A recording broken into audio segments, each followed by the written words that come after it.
Questions? Oh, never mind. I take that back. You got a minute. Did it hurt when they took your ears off? A little bit. Yeah. But reattaching them here is quite glad, right? Yeah. Yeah. It wasn't right.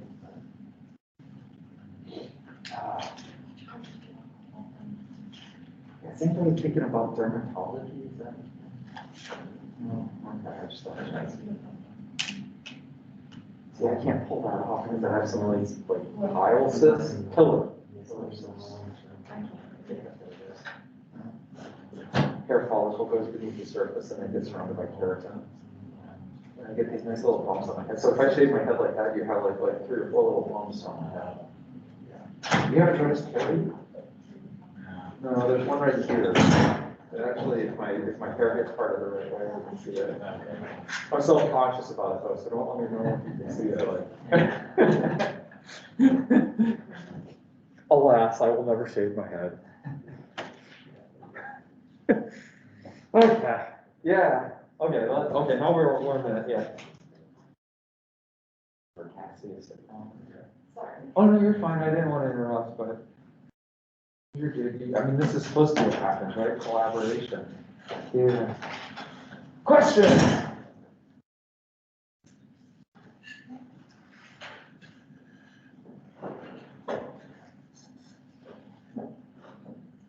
Yeah. If you get an extension on the solar for 1 day, since we have a lot of people to do more on the line too. Yeah, I mean, I'm okay with that, if you guys insist on that. Okay. Yeah. I have no problem with this. Let me take care of it here. Other questions? While I'm doing this. Yeah, go ahead, Corey. All the programming is correct on the board. I did not, like, when I went through and looked at it, I didn't see anything that jumped out at me. I did add a figure, so Cassie had mentioned, The figure is like, it's like number sign, water 1. oh, it's not showing up? No. Yeah. What? It Oh, looks come like- on, it took me forever to do that. It looks like a triangle, I think. Yeah, it's supposed to be a triangle. Because instead of parallel, it's parallel, it's coming in and out, not parallel, going up and down. Yeah, that's, okay, let me just set it to 0 and let you guys keep going. Let's see here. So you don't see something like, you don't see something like that? Yeah, this is plotter number 1. Why does it not carry over? Okay, let me just set it to 0. Okay. This is the figure that you should see. Like, yeah, it's lines going in and out of the page. But it's good practice. But yes, I just set it to 0. If you're 2 through 10 will be scored. Yes. Yeah. So yeah, no, like this is what you're supposed to see is like wires with 2 currents coming out of the board. And then it's asking for the field point at some location in space. And yes, Isaiah has already pointed out, yes, this ends up being a triangle. And the eagle eyes among you might recognize the pattern of 3, 4, and 5. Or some others might get something like, I don't know, 7, 12, and 13. Because right in my brain, it's like 3 distances doesn't make any sense. Yeah, it's something like this, yeah. So 3, 4, 5, or 7, 12, and 13. There's others. I went into Wikipedia and looked up the pattern because I don't know them aside from those 2. But right away you recognize those as 3, 4, 5, 7, 12, 13. There's a right triangle, but even more specific, those are Pythagorean triplets. So yes, 3, 4, 5, it indicates that it's a right triangle, but it's also a Pythagorean triplet. And I can't remember anything. I don't have them memorized past that, but like you should notice, I don't know, there's like a 33, 61, 63 or something. Like there's, yeah. Anyway, so I'll set it equal to 0. But yes, this is a right triangle. and the right triangle is, the right angle's at the field point. So, you know, What do we say with the new due date for the homework? what do you want the new due date for the homework to be? I mean, I can set it for Tuesday, Tuesday, Wednesdays, so we'll see Yeah. time. Okay. Which means you'll actually run into me, but that's a different issue. Okay, sorry. Oh, yeah.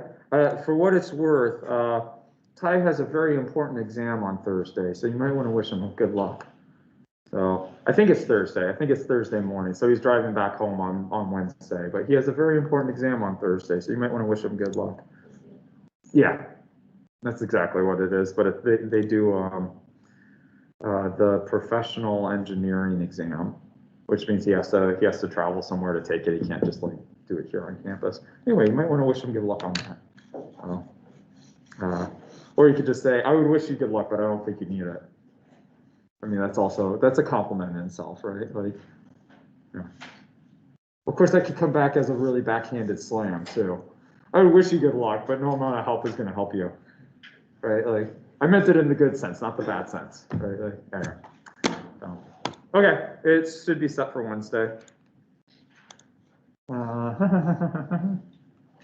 Let's close that off. There we go. And the exam probably has like Paradise Lost sign on the front door, like abandoned all over. Oh, yeah.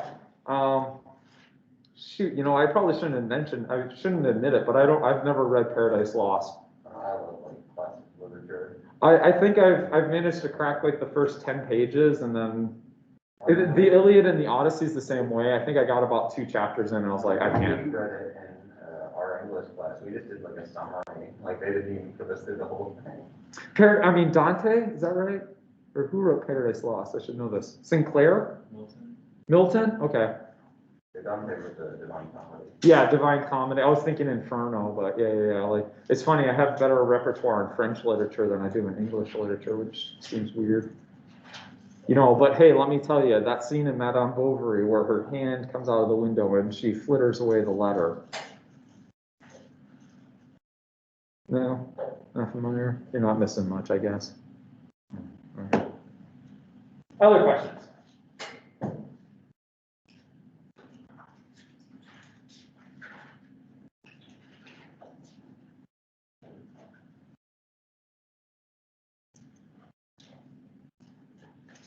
Shoot, what was it?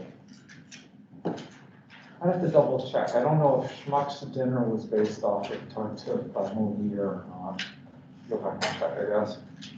Or Roxanne with Steve Martin was based off of a French version that has Gérard Depardieu, which is based off of a French novel. I can't remember the name of the French novel. Roxanne? Like he's the firefighter with the big long nose. Thinks himself as being horrible, but he has a really good way of words. Oh, okay, yeah. Okay. Well.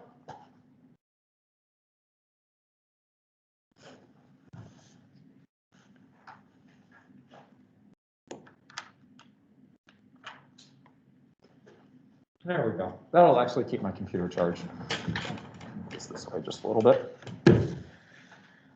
Yeah, okay, well, I'll keep going here. Yeah, we'll stick with magnetic forces, so that's fine. But I thought I would throw this one up at least. The Centre Européen de Recherche Nucléaire, otherwise known as CERN. Yay, I don't know if you've ever heard this or not. So this is a one-of-a-kind facility. And it's what's called a particle accelerator. So the yellow line on the figure here actually shows the facility. And one of the interesting things about the facility is that it actually crosses the French-Swiss border. So this is in the city of Grenoble in France. And the ring diameter is 27 kilometers. Okay? So, you do essentially a full marathon. You run the ring twice, that's a full marathon. Okay, so this isn't like, a full marathon's 50 kilometers, is that right? 26 point some odd miles. I have to double check, I don't know how many kilometers, I assume I don't remember how long it is, but, in terms of kilometers. But essentially, I mean, this is not just like some podunk facility. Like, this is a huge multinational, international collaboration kind of thing. Incidentally, what's always interesting, you'll run into this kind of stuff in your careers. It's interesting because the United States was actually building a competitive facility that would, I'd say, compete, but they were building a similar facility down in Texas. And if I'm not mistaken, they started construction on it, and they managed to build, they dug the hole where the ring is supposed to be. So this is subsurface. This is not on the surface, but this is like 6 or 8 stories below ground. Okay, so that you can still have buildings and traffic and all that kind of jazz. So if I'm not mistaken, they built the hole in Texas. They dug the tunnel, and then Congress cut the funding. So if you go down to Texas, there's literally a $1 billion tunnel in the ground that never got used for anything. I mean, I guess it would make a good scene for like Tremors with Kevin Bacon, or what are they up to? Like Tremors like 10,001 or something? I don't know. Well, so, yeah, any case. So what do they do here? This is a high energy particle physics facility. And if you want to explain to somebody what they do, literally it's physicists bashing rocks together. Right? Like that's the byline. It's okay, well, what do physicists do here? They sit there and they hammer 2 rocks together. So apparently high energy particle physicists are no more advanced than, cave people. Right? Like you just sit there and bash rocks together and see what happens. And I'm a physicist, I think I'm allowed to say this. Like, yeah, you guys just bash rocks together. Now, granted, that when they throw the rocks together, they're moving essentially at the speed of light, like 99.999999999% the speed of light, something like that. And of course, I joke about it. It's not actually rocks, it tends to be protons. So they'll do protons. I think they can do something as heavy as a gold atom, if I'm not mistaken. But moving a gold atom at 99.99999% the speed of light, that's really impressive. Okay. Hence the name. Sometimes CERN is the entire facility. This LHC is called the Large Hadron Collider. And what they mean is that they take protons and neutrons and collide them together. So, in any case, so you hear stuff in the news about this every once in a while. I think the last time I saw a lot of stuff coming out of the news was probably around 2015, 2016. And there was the discovery of the Higgs particle. I don't know if you ever saw that or not. It's called the Higgs boson. And the question that was trying to answer is, essentially, in some sense, it's very theoretical. Well, no, it's all theoretical, so it doesn't affect our everyday lives. But the question they were trying to answer is, what gives things mass? Like, why do we interact with the gravitational field, whereas other things don't? And so that was the big question, and theoretically, their theory proposed by Higgs was that there's a particle called the Higgs boson that you exchange with gravitational field. So you can think of it as like an anchor. Because you have mass, you're anchored to the gravitational field somehow. And that anchor is the exchange of what's called the Higgs boson. It was a theoretical particle proposed in like the 70s, but it wasn't until the mid-2000s that they actually used CERN to discover that particle. And that goes into something called the Standard Model, which if you ever hear grand unified theory, the theory of everything, that all goes into that. Or you could just watch the movie. Which turned out, I was waiting for the physics, and it was like a love story. I feel cheated. No? It's just like Passengers. I expect aliens, and I got a love story. In any case, I put it in there. I believe that this is of this facility, the ring itself is the 27 miles, but then they have certain stations where they actually do the measurements. So they're not doing measurements all the way around the ring. Most of the ring is just to get the particle up to speed and get it close to the speed of light. And then there are only certain collision points that you have, like the Large Hadron Collider, you have ALICE, ATLAS, yada, yada, yada. Okay. I believe this is a picture of the ATLAS detector. Okay. Now again, in some sense it's just fun to, you'll notice this as you go through scientific talks, that a lot of people will show pictures of big machines that make no sense to you whatsoever. So I'll try to walk you through this a little bit, but first of all, just impressive machine, right? Look at all the wires, look at all the silver surfaces, wow. Okay. Now to give you a sense, you might not be able to see it, right down here is a person wearing a hard hat. So that's just a sense of scale. Like this is like a 10-story, this is like a 6 or 8-story building in terms of the size of the detector. And you notice that it looks like a cylinder. That's because the central axis of the cylinder is where the particles collide. So imagine the particles coming in this way and hitting. So when they hit, everything, they explode this way. They hit going this way and then the stuff goes this way. So rather large facility. And there's different layers, like this has to be done at liquid helium temperature, so it's super cool, all that kind of jazz.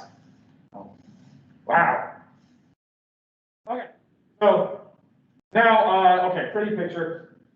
Now, let's get out a little further. What I'm gonna do is a slice away view. So you have the physical picture, you can see, okay, the particle comes streaming in this way or coming in from the left-hand side this way. And they do a head-on collision. Okay. Now I'll just give you a slice away view. So imagine for a second this is where the particle collision occurs, and we're walking our way outwards towards the edge of the detector. Okay, so what we're doing is starting at the central axis and just working our way out. What do these different layers do? Okay. Now when you do something like this, in some sense it's kind of like mass spec on steroids. Okay. So if you've done mass spec, it's sorting out the particles according to their charge to mass ratio. Okay. You don't know what stuff you have. You run it through a mass spec, it sorts it out for you in a little bit. Okay. Same idea on a larger scale. Okay. At least in mass spec, you're dealing with small molecules. You're dealing with atoms, elements. Okay. You'll have to correct me if I'm wrong. Okay. I see people nodding, so I'm like, okay, I must be on the right track.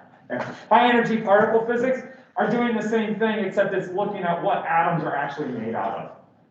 So you're going farther than just the atoms or the molecules. You want to know, what is a proton made out of? What is a neutron made out of? Right. To the best of our knowledge, there's no made out of for an electron. There's no smaller piece to an electron than the electron. But protons and neutrons are actually made up of smaller pieces that we today call quarks. You don't need to know that. So the question that I always thought of is, okay, well, how do you do this sorting procedure? How do you determine different things about quarks, or how do you sort these things? How do you get an idea about them? And so I'll walk you through again. So the first thing that happens is you have an electromagnetic calorimeter, which sounds really, really fancy. And then you realize, wait a minute, calorimetry. What does calorimetry do? Where have you heard the term calorimetry? Chemistry, what do you do with calorimetry? Keeps heat in. You are measuring the amount of energy. Right? You say keeps heat in, what do you mean? Well, it measures the energy that is absorbed or released by the reaction. It's measuring the energy absorbed or released by the reaction, generally through heating of water or something like that. You measure the temperature you get. So really, all this is doing, electromagnetic calorimetry, it's measuring the energy of the particle. That's how we get the amount of calories in food. You just put it in there and burn it. Yes. So when you see calorimetry, you're doing some sort of energy measurement. So one of these layers is just measuring what is the kinetic energy of the particle. Literally, that's all it's doing. Then you have, again, electromagnetic. You also have a hadron calorimeter. So electromagnetic, basically, it's measuring the energy of charged particles. By that, what I mean are neutrons, electrons primarily. Okay. You might have those muons. So it's like an electron but has a heavier mass. So those kind of things. So outside, so these are generally charged particles. Then right here, hadron calorimeter, you're measuring the kinetic energy of neutrons. So uncharged particles. Superconducting solenoid. Why do you need a solenoid? Based on Friday's lecture, what is a solenoid helpful to do? What can you use a solenoid to generate? A magnetic field. And what can you tell me about the magnetic field inside a solenoid? It's uniform. So one of these layers is a solenoid. And so inside, so here's the superconducting solenoid, have to keep it cool. So imagine an MRI machine that's cooled with liquid helium instead of water. So what happens is everything in here is in a uniform magnetic field. Which is why, for example, you notice, you see this red line right here, you notice it curves one way. You see this green line just above it curves the other way. What particle is this red line that curves one direction and gets stopped by an electromagnetic calorimeter? That's the electron. Now let's go further. What's the green line? A green line which curves in the opposite direction and gets stopped by the hadron calorimeter. That's the proton. You should notice that, right? Like I gave you the force that a magnetic field exerts on a charged particle is something like Q, that's an ugly Q, something like Q V perpendicular times B. Okay.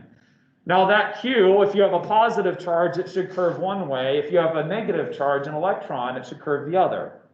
That's what's going on right here. You've got an electron curving one way, you've got a proton curving the other way, and then they get stopped by two different energy measurement devices.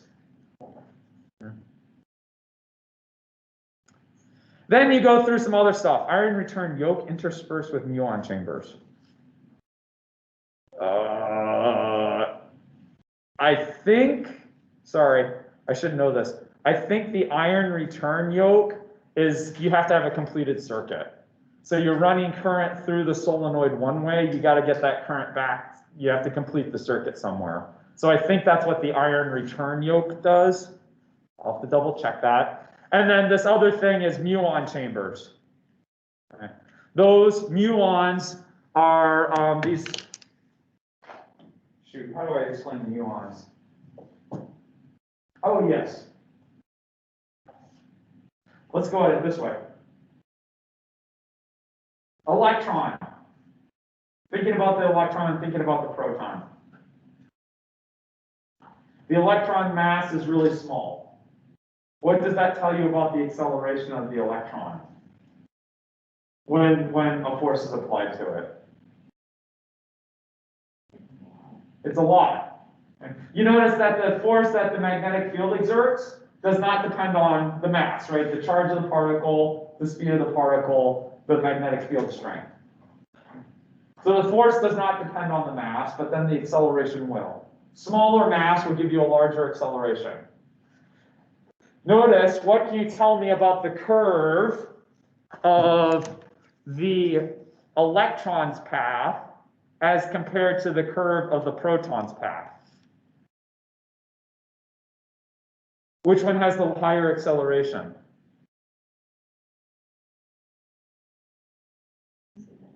Yeah. Looking at the curve of the electron's path and the curve of the proton's path, that green line. What do you notice about the curves? Or maybe I should say the radius of orbit.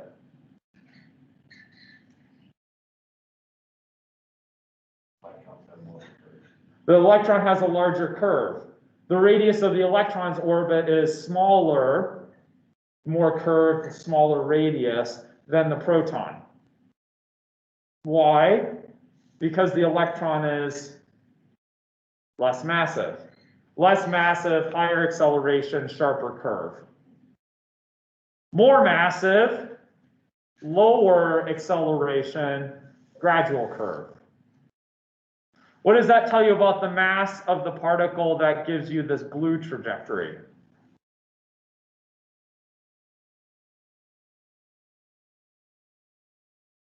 It's pretty big. It's even more massive, right? You notice that the curve of that trajectory is more gradual, larger radius, and the radius of the curve corresponds to the mass. Larger mass, larger radius. So already we've got an idea that you can start seeing how this is working. Number one, it must not be charged. Can't be charged because if it were charged, it would have gotten stopped by the calorimeters. These calorimeters right here stop all of your charged particles, electrons and protons. Incidentally, part of the reason that the protons don't get stopped here is because they're so massive. So this is a denser material in this calorimeter to stop the protons. But then after that, so you can say it's not charged. It's neutral somehow. Oh, incidentally, this also stops the neutrons. I forgot that. Yeah. So you notice, oh yeah, here's a neutron, I believe. Right, you notice this dashed green line right here. Sorry, it's a bit, I'll see if I can circle it. You see this dashed green line? Notice that doesn't curve at all, which means that that particle is neutral. Okay, so that's your neutron. So this hadron calorimeter will stop your protons and your neutrons. So what we can say about this blue line is that it should be uncharged, or uncharged.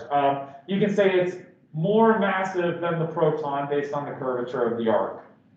The fact that the arc does curve in the magnetic field means that it must have some sort of charge.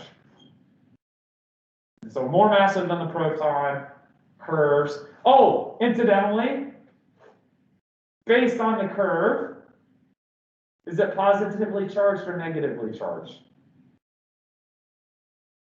Positively charged. Why? The curve is the same as the proton. You notice that the curve is in the same direction as the proton, which means it has to be positively charged. So now we've got an idea. It's got to be positively charged, more massive than the proton. Okay? And so what ends up, it's a muon. And I have to go through and double check. Of course, right around in this area, say over here, on the right-hand side, what can you tell me about the direction of the magnetic field?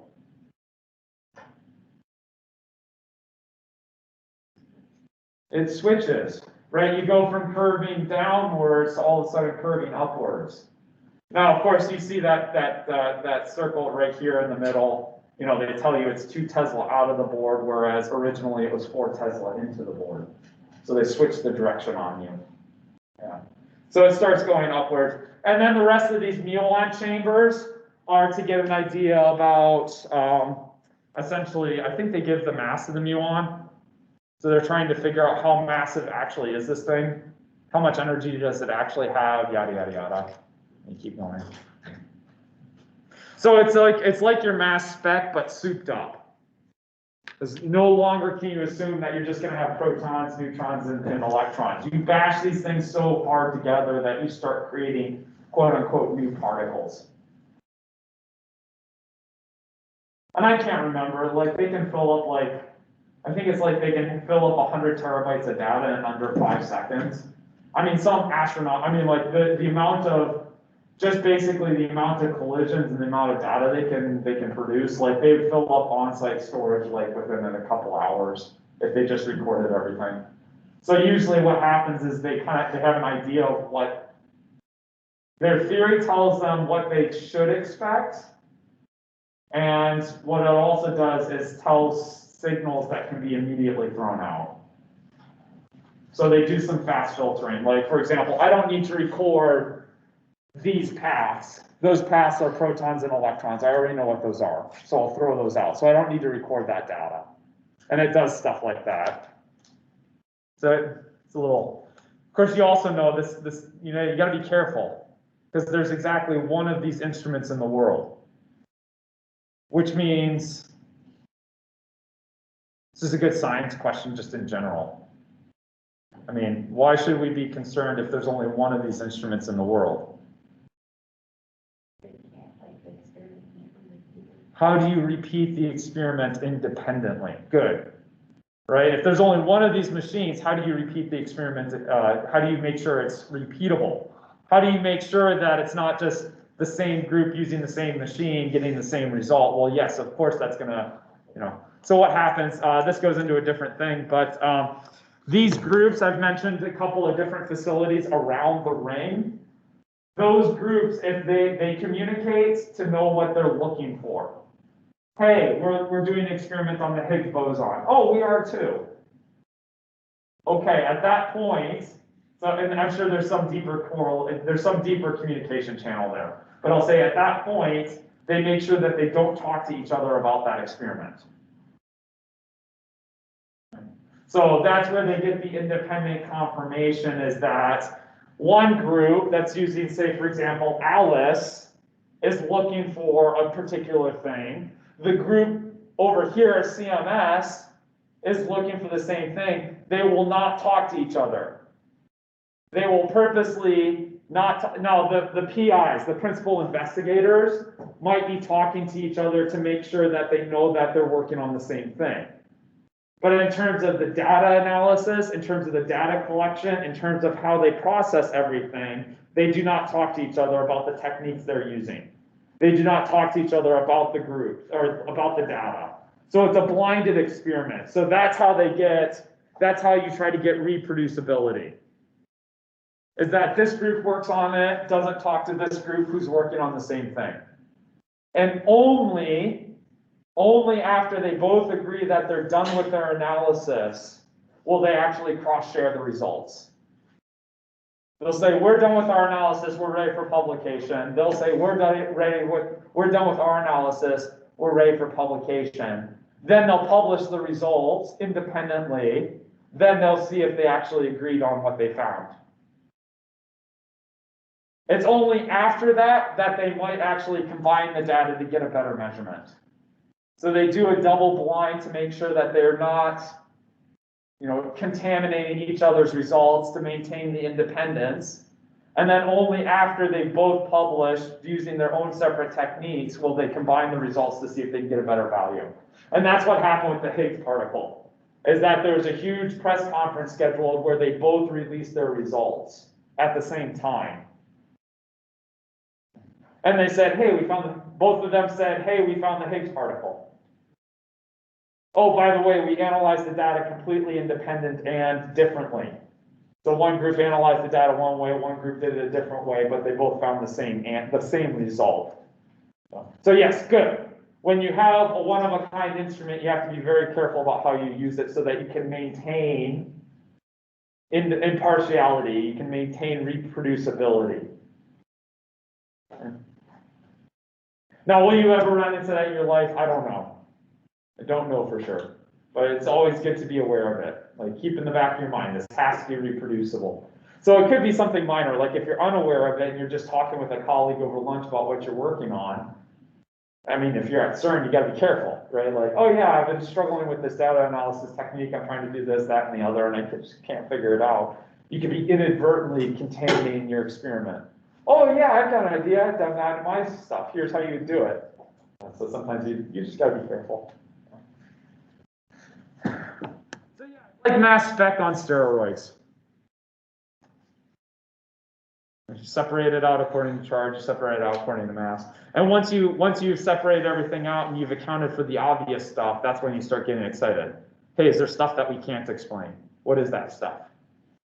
You get like up-down quark. Do you guys talk about up-down quarks? Or down-down? Okay. So like the proton, the subatomic structure of the proton are two up quarks and a down quark. And the subatomic structure of a neutron are two up quarks, or two down quarks and an up quark, et cetera, et cetera. So we think of hadrons, protons, and neutrons being comprised of smaller pieces. In any case, so I thought that was just a neat application I'd show you. If you ever get a chance, if you ever find yourself in Grenoble, I think they do tours of the facility, or at least, some of the main, collision stations, like there, there's a visitor center somewhere over here, and, like you can see some of you might even be able to see something like this, like stand on the walkway and look down on this 10-story building that's underground and huge detector and all that kind of jazz. No? Incidentally, this is about the limit of the size that you could build.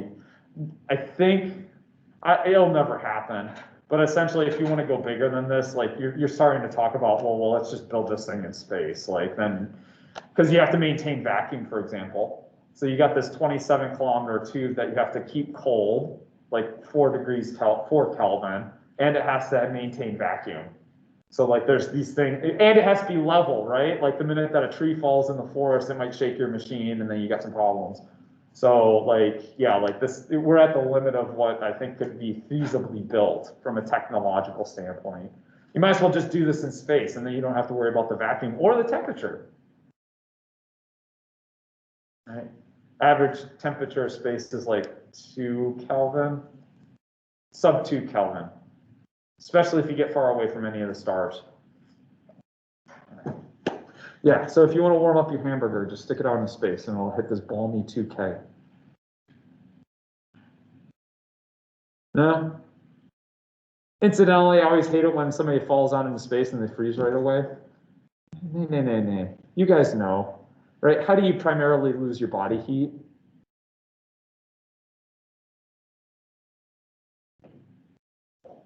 Curious. I mean, what helps keep you cold? Quick, you're in a hot, stuffy room. What's the first thing you do? Huh? You sweat, right.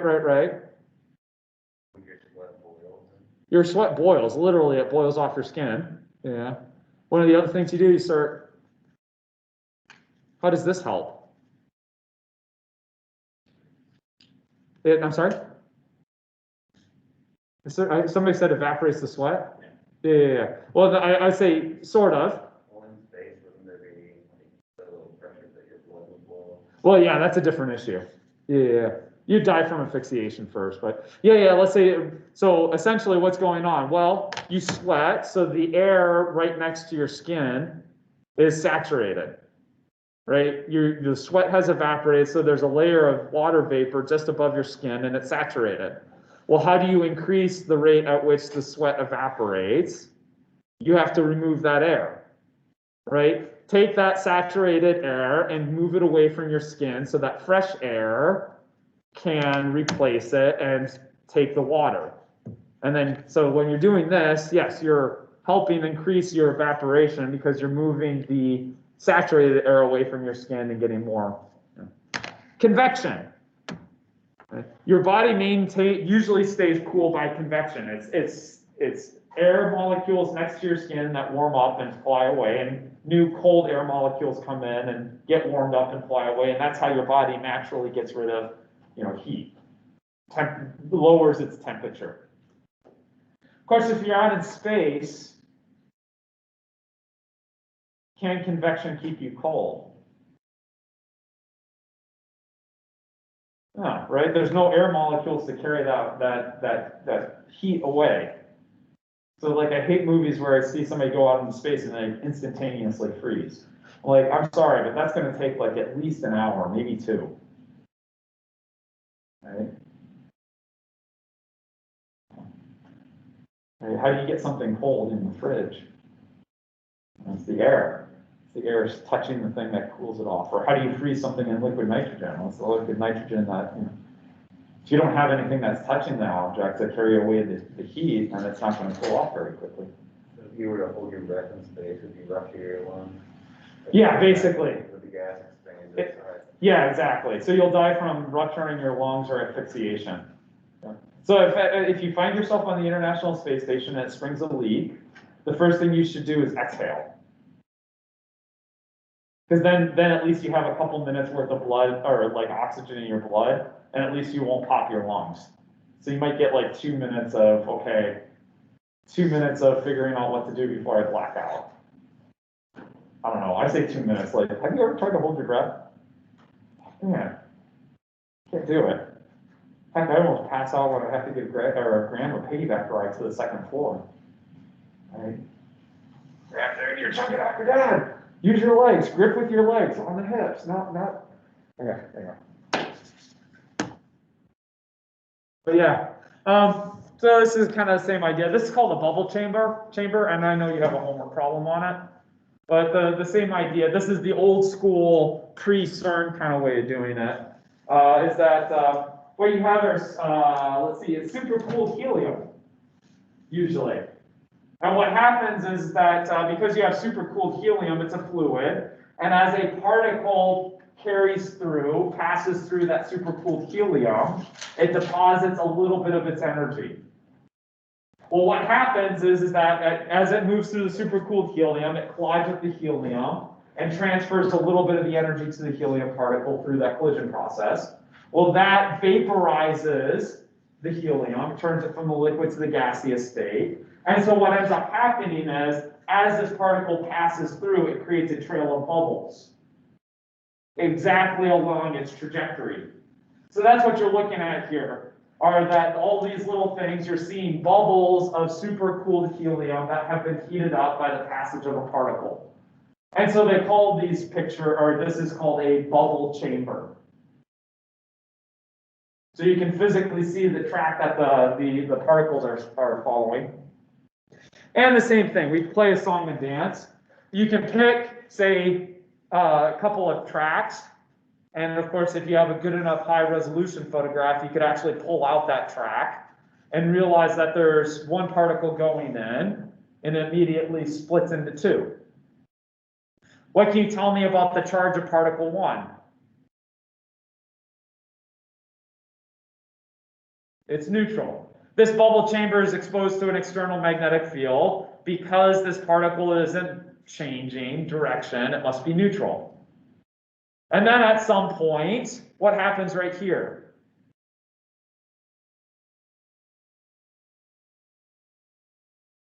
It turns into 2. What do we call that process? I'm just curious. Usually that would be called something like a decay process. Your uranium-236 decays into, 2 other particles. Okay. So yes, it turns into 2. Okay. It somehow decays. And you can tell me something about, for example, let's see, I just kind of tried to trace these as best I could, but based on these, what can you tell me about the charge of particle 2 versus particle 3?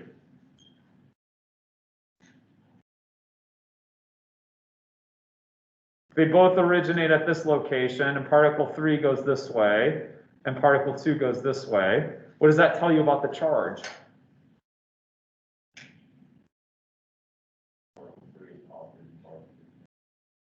They're definitely opposite. Oh shoot, now okay, you're gonna make me do this. Let's see, V goes this way, B comes out of the board. Particle 3 is indeed positive, and particle 2 is negative. So you can tell me they're opposite charges, and knowing the direction of the magnetic field actually allows you to tell me which one's positive and which one's negative. Good. How about the mass? What can you tell me about the mass of particle 2 versus particle 3?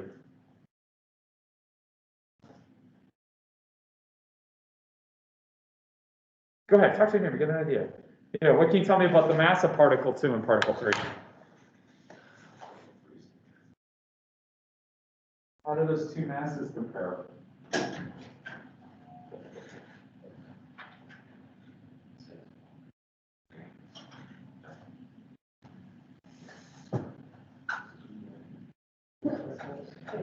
And the hard part is figuring out which track goes with which particle, right? Not right now, I mean, like looking at the whole image, like trying to pick out the right.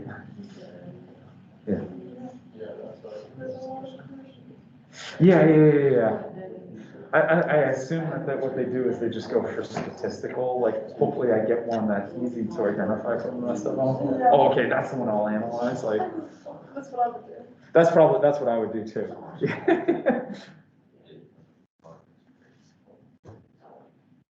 Yeah, what do you got? What can you tell me about the mass of particle 2 versus particle 3?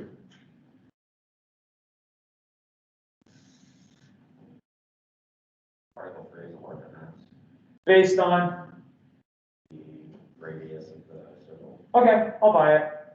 Okay. I was gonna go, you're using the right, the same ideas, I just drew a slightly different conclusion. But yes, you got the right idea, so I'm good, you justified it. I was gonna say they're roughly the same size spiral, so they must be roughly the same mass. But we're using the same argument, so I'm okay with that. So again, you can, now, again, I said they're roughly the same size, so they must be roughly the same mass. But if you came to a different conclusion using the same idea, then I'm perfectly fine. Okay?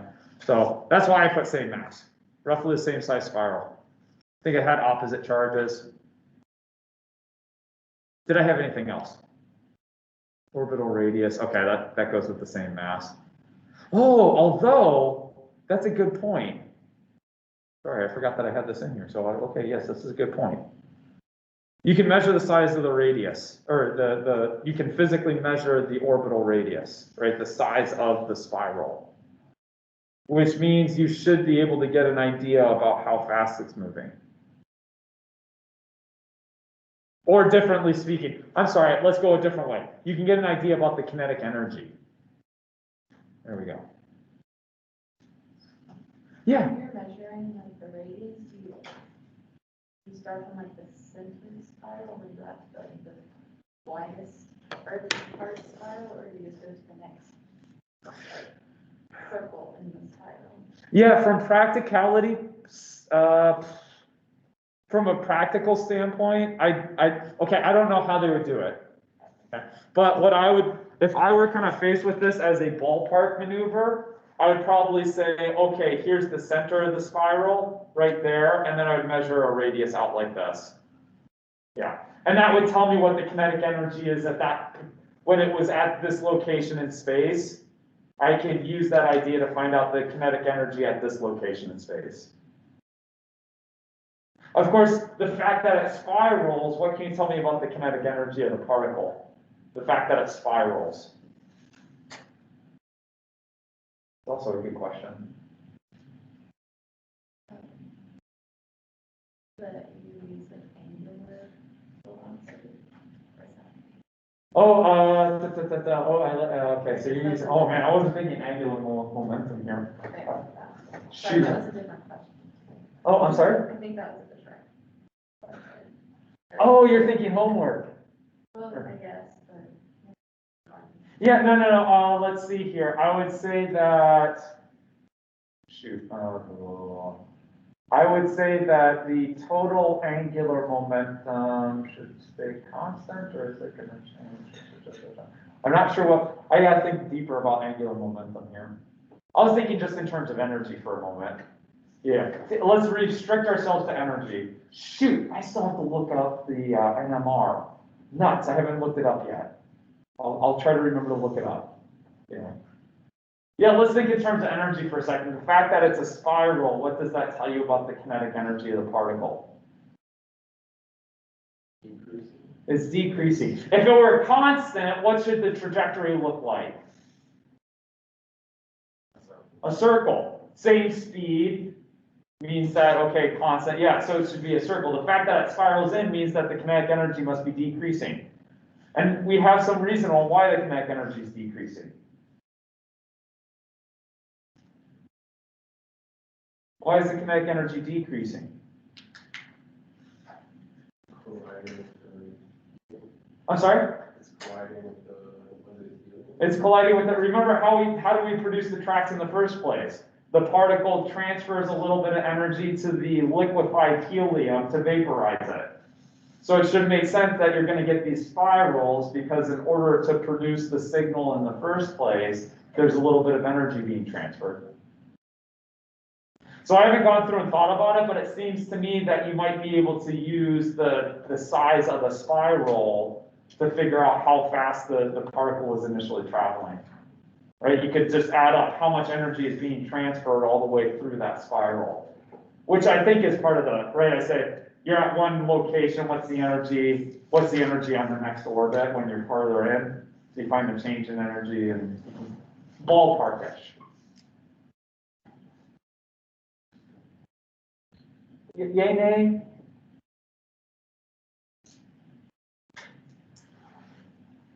Magnetic fields are cool. You can use it to do a lot of filtering maneuvers. Right? I think that's probably the coolest thing about it is that it allows you to separate out particles that you wouldn't just be able to grab with tweezers and separate manually. Right? It's not like you can sit there with a little sieve and kind of get the, you know, I'll get the hydrogens in one bin and the electrons in another. No, but you can do it really easily with the magnetic field. Questions? I don't remember what else I had. Oh yeah, okay.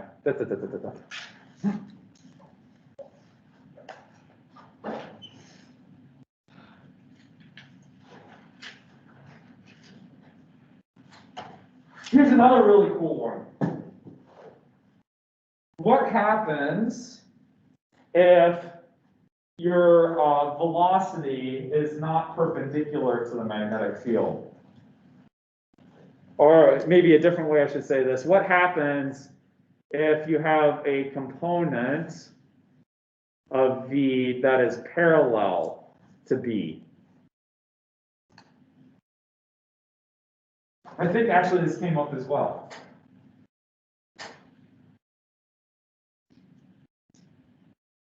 Let's say for a second, let's start here. What happens if V is perfectly parallel to the magnetic field? So forget about a component. Let's just say for a second that my velocity is parallel to the magnetic field. What is the force of the magnetic field on that particle going to be if they're parallel? 0. Good. Right? Remember the magnetic, this would be 0. Remember that equation that I gave you for the magnetic field, the force of the magnetic field, said the perpendicular component of the velocity times the magnetic field strength. Or you could say the perpendicular component of the magnetic field times the magnitude of the velocity. Well, if the magnetic field and the velocity are parallel to each other, that means the perpendicular component is 0, which means the particle will feel no force acting on it due to the magnetic field. It'll just travel straight through like nothing's going on. The component of the, I'll be more specific, the component of the velocity parallel to the magnetic field is unchanged.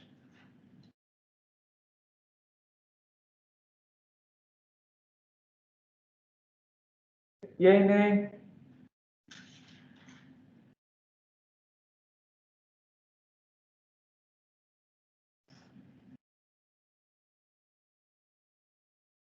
Well, let's see if we can do something a little bit more interesting. So how about this? I've got the magnetic field here. I've got the velocity. I've just drawn those as 2 vectors. Here is, I'll draw this in. Maybe red's not, okay. Here is V perpendicular. And this component is V parallel. The component of V that is parallel to the magnetic field.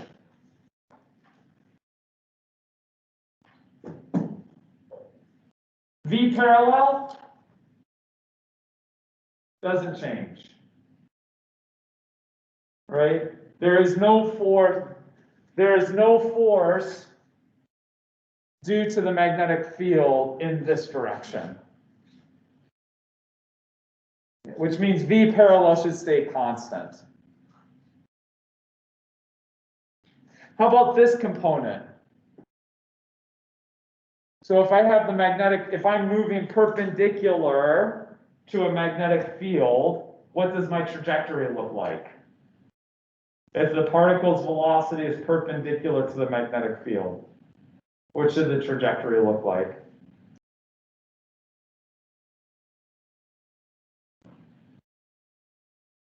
Should curve.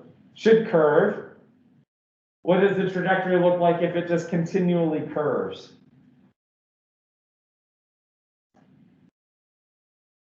It's going to be a circle.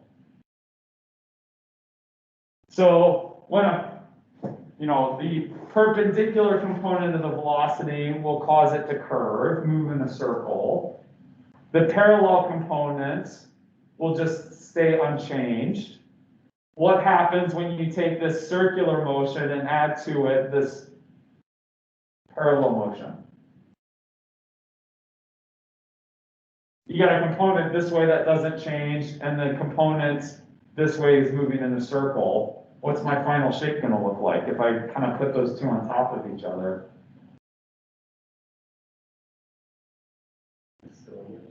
Kind of like a cylinder. It's going to look like a spiral, like a helix or something like that. Right? You can, yeah, it's going to be like something like a, here we go. You can think of this going around. So this would be the force of the magnetic field on the particle, the perpendicular components. And then you add to it the fact that this thing is moving through space in the z direction.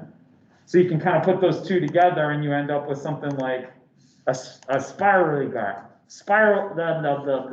A little helical thing. Right?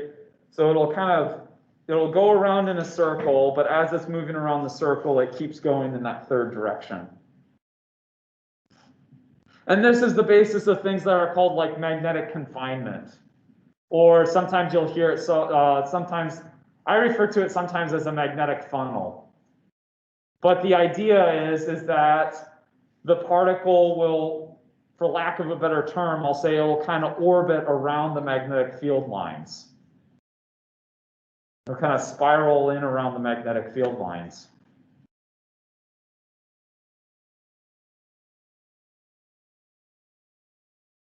I gotta look, why does it have, oh, the nucleus. Yeah, because it's positively charged. There we go. It's like, why does it say nucleus? And nucleus instead of neutron. Okay. Big difference there, right?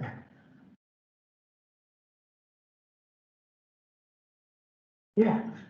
I don't see why the one way makes a circle perpendicular, that's the way. What is that component make a circle? Yeah. So, okay, let's stop that because it's just annoying. Okay. Okay, maybe I can't. Oh, okay. Yeah. So,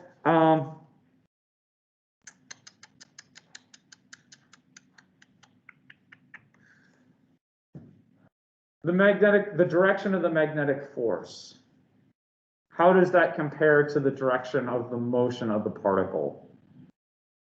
If I'm just talking about V perpendicular for a second. Wow, that is some muscle memory right there. There we go. Yeah. How does the direction of the magnetic force compare? Let's start, yeah, maybe I should start here. How does the direction of the magnetic force compare to the direction of the magnetic field? Start on that one.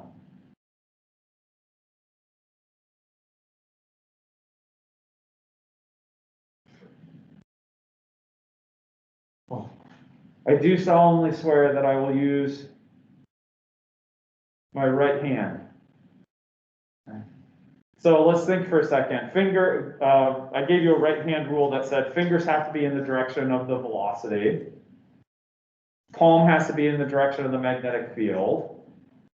Thumb gives you the direction of the force. So the question becomes, how does my finger, my palm, and my thumb, those directions, how do they compare? If you had to describe these three, how would you describe that?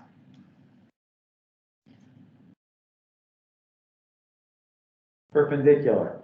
The force is always perpendicular to the direction of motion and the magnetic field. Is that okay so far? Okay. So that's why. Okay. So the force is always perpendicular to the direction of motion and the magnetic field. I should say this is assuming the direction of motion and the magnetic field are in the same plane. Okay. So what happens? Next question. If you have a force that's always perpendicular to your direction of motion, what should your trajectory look like? What path should I follow through space if my force is always perpendicular to the direction of motion? circle. A circle. It's not by accident that the Earth orbits the sun in a circle. It's because the direction of motion of the Earth and the direction of the force, this case gravity, they're perpendicular to one another, and that forces the Earth to move in a circle around the sun. So that's why the perpendicular component moves in a circle. Okay. Now, the small caveat I've now added on is basically everything still applies. The only caveat I've added on is, well, what happens if there's also a component of the velocity parallel to the magnetic field? That component remains unchanged. It just goes through and stays the same. Do you kind of see that? See what's going on? The parallel component stays the same, unchanged. The component that's perpendicular to the magnetic field goes through a circular motion. And so you could think of just taking those two and adding them together to get that little spiral. So that's the basis of something called like magnetic confinement. You're using the magnetic field to trap the particles in a certain region of space. You guys ever hear of a tokamak? You guys ever hear of nuclear fusion? Which one can we do, fission or fusion? In a reliable and safe manner. Just curious. Fission. You can take a nuclear reactor right now is basically taking uranium and breaking it apart, fissioning it. Okay. And we can do that in a controlled, usually we can do that in a pretty controlled manner. When it goes uncontrolled, we call that a meltdown. Okay. To the best of my knowledge, we've only had 3 so far. Well, I should say 2 and a close meltdown. Chernobyl in the 80s was a full nuclear meltdown over in Ukraine. 3 Mile Island was a very close meltdown. And I think it damaged the reactor, but they actually didn't breach the confinement. So you have the reactor itself, but then you have protective confinement. When you meltdown is basically you breach the protective confinement. So radioactive stuff goes out in space or into the atmosphere. So Chernobyl was a full meltdown. 3 Mile Island was a partial meltdown, and the most recent one, Fukushima, which again was, to my best of my knowledge, a full meltdown. Not like 2011. Yeah. It was when did that tsunami hit? Yeah. It was like Christmas Day of 2011 or something. I think that seems like a bad Christmas. Yeah. So why do I go into this? There's another technology called nuclear fusion. Okay? So instead of breaking things apart, you try to ram them together. And nuclear fusion basically tries to take hydrogen and cram it together to form helium. And in the process, it releases just ever so slightly a little bit of energy. Now, we can actually do this. We can do this in an uncontrolled reaction very easily, otherwise known as a bomb, right? A thermonuclear weapon is doing this in an uncontrolled fashion. Okay? We can do that. The trick is how do you do this in a controlled fashion? And what you're seeing here is what's called a tokamak. It's an attempt to perform nuclear fusion in a controlled manner. Now, from a homework problem, roughly what temperature do you have to be at in order to do nuclear fusion?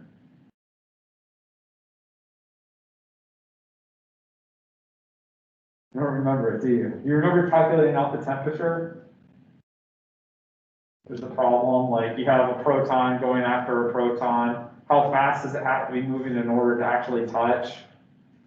You found out like what kinetic energy it needed to have, and then I said, oh yeah, what temperature does it have to be at? I gave you 3/2 kT, although K was the Boltzmann constant. Incidentally, that's related to the ideal gas law. You just plug in numbers and get a temperature. I think it should be something like 10 million or 100 million, something like that. In other words, let's say 10 million. We'll take the lower of the 2 temperatures. I have to go back and look at exactly what it was for your problem. How in the world are you going to hold on to something that's 10 million degrees? Huh? That was- Thick gloves. Right? How in the world are you going to take this hydrogen, heat it up to 10 million degrees so that's moving fast enough that when it hits another hydrogen, it fuses? Right? It's 10 million degrees. There's nothing that we have that you can just, like really thick iron. Well, the iron's going to start melting. Right? Oh, well, let's just make it out of tungsten. Well, the tungsten's going to start melting. And you cannot have it physically touching in order to confine it. Right? You can't build a vessel and just have it touching the walls. What you can do, though, instead of having touching a physical object, what can you do? It's a vacuum.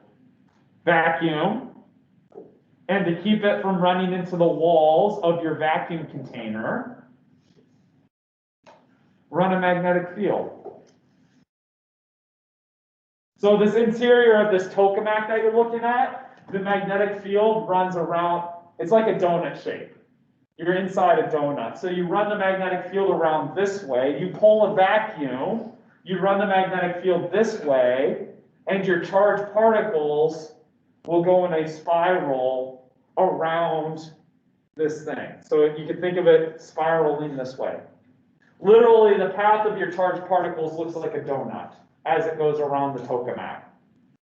And you make sure the magnetic field is high enough so that as these things are spinning around, it doesn't hit the wall of your container, because it's like 10 million degrees. So if it hits the wall of your container, it's going to melt and you're done.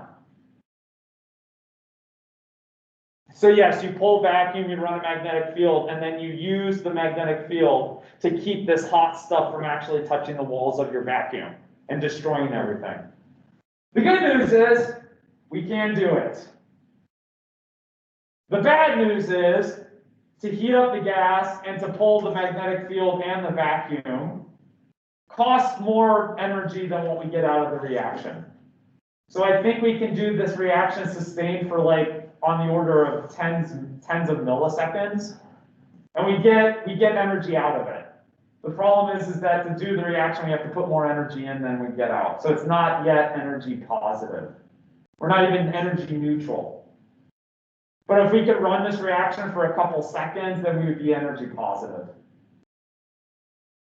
And then it would be a viable power supply. Incidentally, with not with as much radiation. So you have a nuclear meltdown for this thing. Oh no, I released a bunch of hydrogen into the atmosphere. What do I do? Oh, wait a minute. Okay. So to be continued, yeah. Of course, nature also does this for us. Have you ever seen it in nature? Yeah, the sun emits the high energy particles. And what do you see where do you see the magnetic confinement? Of course, you have the solar flares. I guess I should do that too. But here on Earth, where do you see this magnetic confinement happening from the sun? Anybody ever been far enough north? Oh, wow, I have a little drawy thing on my, what's going on here? Oh, okay. Right, you ever been far enough to see the aurora borealis? What's going on is charged particles hit the magnetic field of the Earth's atmosphere, and they start looping around the field lines. So they'll follow the field, they'll start this looping motion, and they'll spiral around the field lines. And of course, the magnetic field lines are over our geographic north and south poles. So what that does, charged particles from the sun hit those field lines, they start looping around the field lines, and they're diverted to our poles. Which is why you tend to only see the aurora borealis when you're far enough north or far enough south. It's not called the aurora borealis in the south. It's what, the aurora austrinus, I think. It's the same thing. You're looking at charged particles from the sun that hit the Earth's atmosphere and are funneled towards the poles. It's very nice that we have a magnetic field. It protects us from the charged particles of the sun. If we didn't have a magnetic field, those charged particles, rather than being diverted to the poles, the geographic poles where nobody lives, they would just hit the Earth, the Earth wherever, which could be a bad day. Thank you, Earth's force field. It's a force field, right? It's charged the sun is shooting charged particles at you right now. But fortunately, due to the Earth's force field, most of those charged particles get diverted to the poles, and we're all safe. Whereas if you're outside the Earth's force field, I don't know, can you think of somebody that might be outside the Earth's force field? Or at least maybe not as well protected? Maybe you can't name a person. I don't know, someone like on the International Space Station? No. So people on the astronauts on the International Space Station, they do spacewalks. We monitor the sun, but every once in a while it throws a lot of charged particles at us, called a solar flare. And what happens is that we tell the astronauts on the International Space Station, you can't go out today. You're gonna have to stay inside, it's raining. No, the real reason is that because you don't want your astronauts on a spacewalk where they're exposed to charged particles from the sun. So they stay inside those days. So you cancel spacewalks. Electronic equipment's very sensitive to this as well. So the fact that our satellites are out in space, they're outside of this protection. This protection zone extends out far, but they're not as well protected. So your sensitive electronics can be susceptible to this someday, et cetera, et cetera. And of course, but if we're standing here on the ground, you know, you have things like this. Sorry, that's really loud. Let me turn that down. Right? What you're looking at are charged particles from the sun being funneled towards the poles, geographic north and south. As it gets funneled towards the surface of the Earth, it ionizes the oxygen, or sometimes the nitrogen, or sometimes, I can't remember what gives the purple color, but it'll ionize the oxygen, the nitrogen, maybe carbon dioxide, and that's where you get these pretty colors from. I think green tends to be the oxygen, red is the nitrogen, and purple is carbon dioxide, I think. But that's also why it's kind of shifting around, right? Like, it's going to kind of get that motion as well. Now everybody's going to fall asleep. Okay. Maybe we'll do a railgun on Wednesday. We'll do a railgun example on Wednesday just for kicks. Okay? Hey, thanks for your attention. I'll see you Wednesday.